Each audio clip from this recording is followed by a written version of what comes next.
发动中国管理处打算提推动陆亚良田村用 BOT 的方式来起有200间房嘅大型度假村，受到大多数良田村民嘅反对。其中民俗业者还批评讲，中管处系屯人民来争利，而来抢陆亚因来因势嘅旅游促销嘅市场。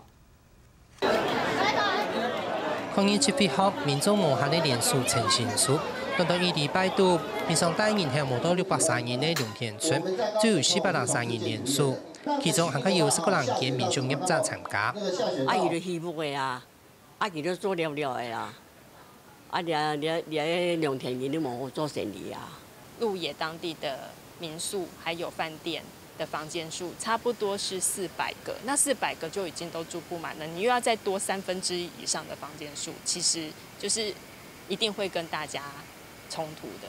当地民俗老婚姻业者就讲，按多年来陆亚一起求家人化发通，見天天咧無按多年咧，厝價旺季，廚房嘅比例無頭擺按好。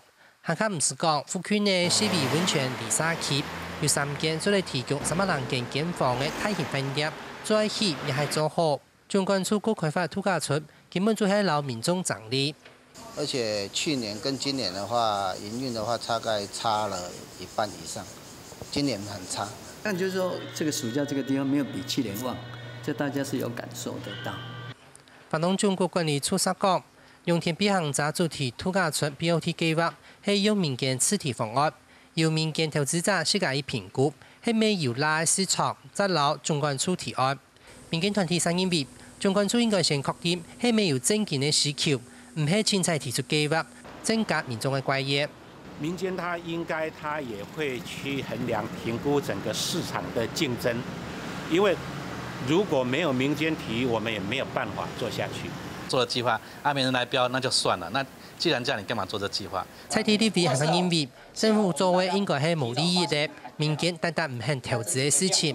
唔係去度假村一條，讓民眾爭利。促進民間參與投資條例裡面規定，我們所謂的 BOT， 它一個最基本的精神就是要有公益性哈。但是我們在農田的這個5公頃的大草原裡面，我們絲毫看不見它有這樣的必要性跟公益性。